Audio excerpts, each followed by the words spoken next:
Hai, aku Emma. Umurku 16 tahun. Apakah kamu punya keluarga atau teman yang suka bohong? Bisakah kamu maafkan kebohongannya? Pernah sekali aku kesulitan karena kebohongan orang lain. Oke, akan kuceritakan dari awal. Aku belajar astronomi dan aku sangat suka memandangi langit malam dari jendela kamarku. Aku juga mengawasi adikku Bob. Dia selalu di kamar membaca buku soal ilmu tumbuhan. Dia hanya tertarik dengan pohon dan semak. Aku punya teman baik namanya Daisy. Kita sekelas. Dia sering membicarakan soal dirinya, keluarganya, dan orang lain.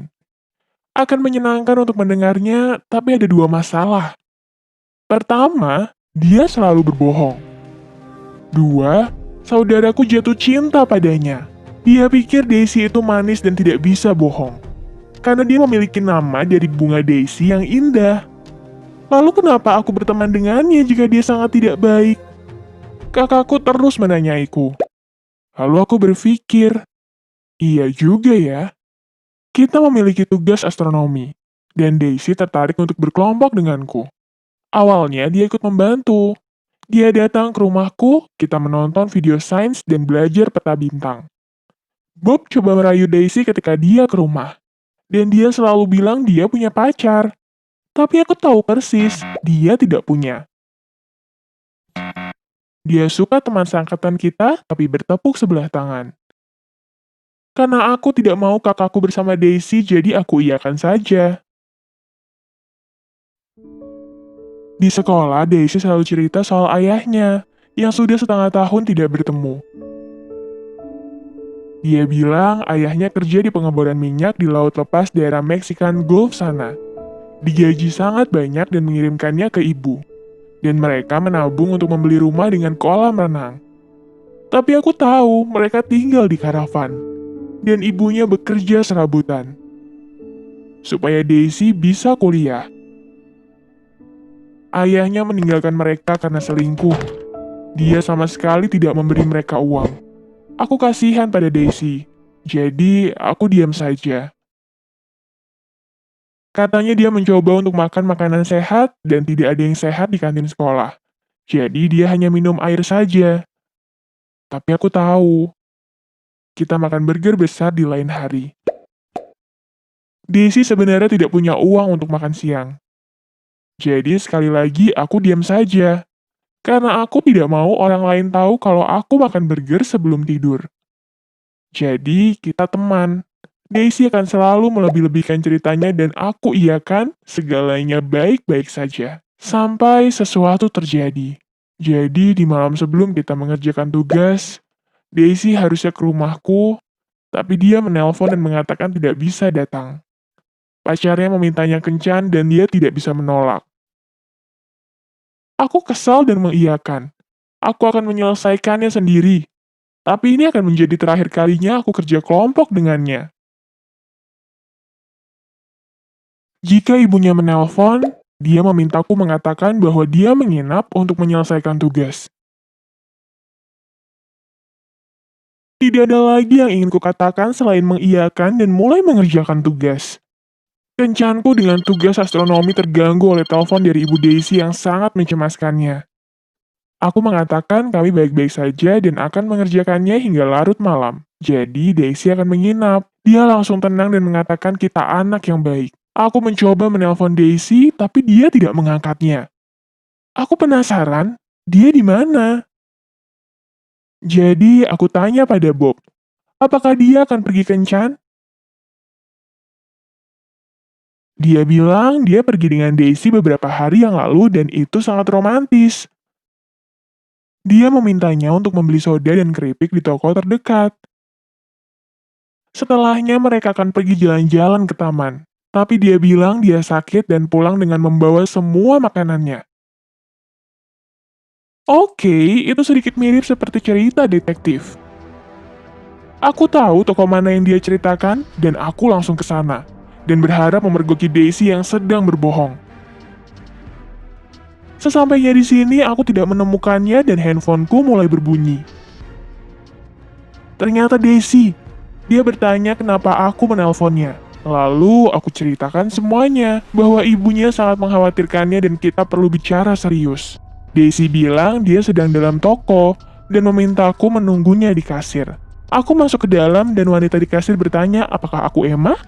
Aku jawab iya.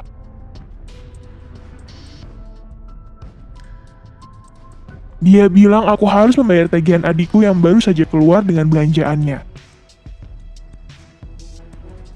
Aku bilang aku tidak mau membayarnya. Dia memanggil satpam. Aku katakan aku bukan kakaknya Daisy. Hanya teman dari sekolah dan Daisy adalah pembohong ulung.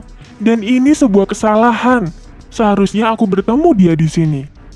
Wanita itu mengatakan polisi yang akan memutuskan siapa yang berbohong dan siapa yang akan membayar untuk segalanya. Tiba-tiba Daisy berlari ke dalam toko dengan belanjaan di tangan dan tangis di matanya. Dia mulai minta maaf dan memohon untuk melepaskan kami. Dia kembalikan semuanya dari tas belanja dan membiarkan kami pergi dengan kesal. Ketika kita akhirnya keluar, dia bicara apa yang sesungguhnya terjadi dan ada apa dengan teman lelakinya. Dia bercerita sudah mulai ngobrol dengan Fred, lelaki yang sangat dia sukai. Lelaki itu mengatakan ibunya memiliki deretan toko kecantikan. Dan ayahnya seorang pelatih sepak bola di tempatnya bermain. Lalu Fred mengeluh betapa ayahnya sangat disiplin dan melarang segalanya termasuk makanan cepat saji, permen dan soda yang dia suka. Lalu Daisy seperti yang selalu dia lakukan, mengatakan pada Fred ayahnya kerja di pengeboran minyak dan ibunya memiliki beberapa swalayan. Jadi dia bisa mendapatkan makanan apapun gratis kapanpun dia mau. Fred sangat tertarik. Jadi Daisy menawarkan untuk membawakan makanan untuknya. Selain itu dia bilang kalau tidak perlu membayar. Mereka mulai ketemu di taman dekat swalayan yang katanya miliknya. Dia akan membelikan makanan cepat saji dan mengatakan itu gratis. Tapi dia kehabisan tabungannya dengan cepat. Kemudian dia meminta kakakku Bob untuk membawakan beberapa barang yang akan diberikan kepada Fred. Pada hari itu Fred meminta banyak sekali makanan dan dia kira aku bisa membayarnya untuk kali ini. Jadi dia menelponku dan memintaku ke swalayan. Tapi ketika dia membawakan satu tas besar penuh makanan kepada Fred, ternyata dia lupa membawa satu barang yang dia inginkan. Dia sangat marah dan mulai mengata-ngatainya dengan kasar. Inilah saat Daisy sadar dia telah dimanfaatkan selama ini. Dan karena dia menginginkan Fred untuk menyukainya, dia mempertaruhkan persahabatan kita. Dia panik, lalu merebut kantong belanjaannya dan berlari ke swalayan. Fred terheran-heran dan mencoba meneriakkan sesuatu. Dengan suara yang bergetar, Daisy mulai untuk meminta maaf. Dia mengatakan dia sangat menginginkan Fred untuk menyukainya, lalu dia berbohong dan semuanya sudah terlanjur. Dia mengaku kalau selalu mencoba terlihat baik dari yang sebenarnya karena dia takut orang-orang tidak akan menerimanya. Jadi dia berbohong ke semua orang termasuk aku. Sangat sering. Sekarang dia sangat bingung dan hilang arah. Dia mulai menangis. Aku tiba-tiba teringat kenapa aku berteman dengannya selama ini. Di tahun pertama, pada hari pertama masuk sekolah, tidak ada yang mau berteman denganku. Daisy adalah satu-satunya orang yang menyapaku duluan, memperkenalkan namanya, dan bertanya tentangku. Lalu kita mengambil foto untuk buku tahunan. Lalu aku terpleset dan jatuh. Aku sangat kotor dan kakiku berdarah dan semua orang tertawa karena aku terlihat seperti babi di buku tahunan. Lalu Daisy berkata aku bisa berdiri di belakangnya supaya tidak terlalu kelihatan di foto. Mungkin aku bisa mengingat berapa banyak kenangan ketika Daisy membelaku dan dia adalah satu-satunya. Ini tersimpan di suatu tempat dari ingatanku, dan ini yang membuat persahabatan kita kuat. Aku memeluk Daisy erat dan membisikkan, dia akan selalu menjadi teman baikku, dan aku tidak akan membocorkannya ke orang tuanya, dan tidak akan melakukan hal bodoh lainnya. Karena yang terpenting, dia memiliki hati yang hangat dan baik, dan aku menyukainya. Di malam itu kita mengerjakan tugas sekolah hingga malam. Di hari berikutnya kita mendapatkan nilai A. Daisy sangat bahagia.